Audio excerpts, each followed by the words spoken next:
May i-harvest tayo na saging na saba, guys. Tatlo sila, tatlo. Ayan, oh, ready na. Ikat na yan, oh. Medyo may hinog na nga yung dalawa, oh.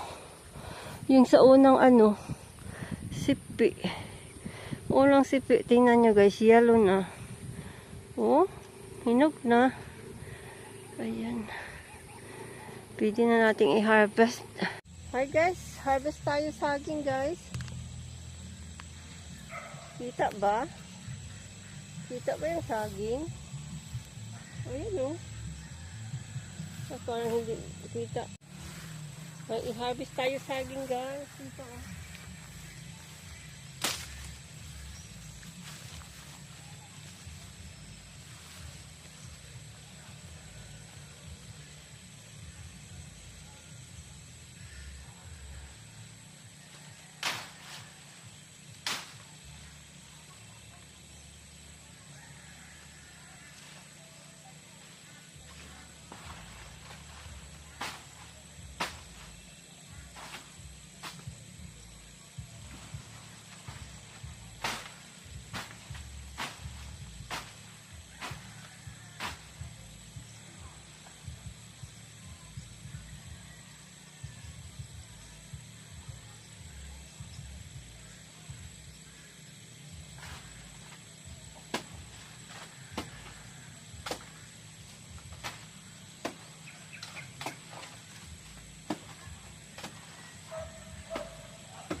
laki ng puno ng saging. Papakita ko sa inyo guys.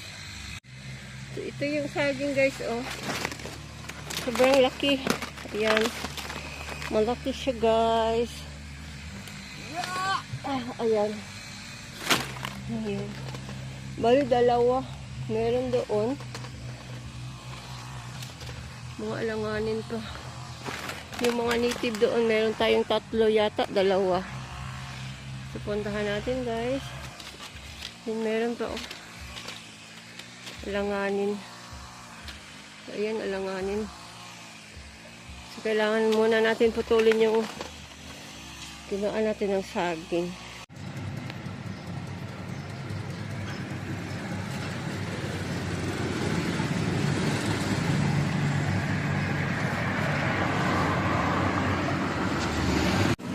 So guys, ito na po yung harvest natin. Ito na lang naiwan, natira pala.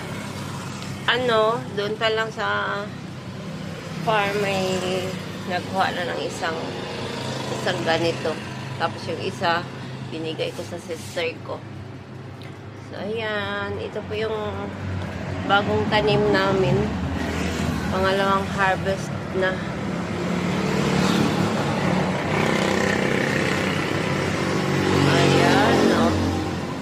May bumili na 2 sikri. So, ayan po. Bili na po kayo. Mura lang. Nag 10 pesos lang ang kilo. Ang daming bulaklak ng kangkong guys, oh. Ayan, oh.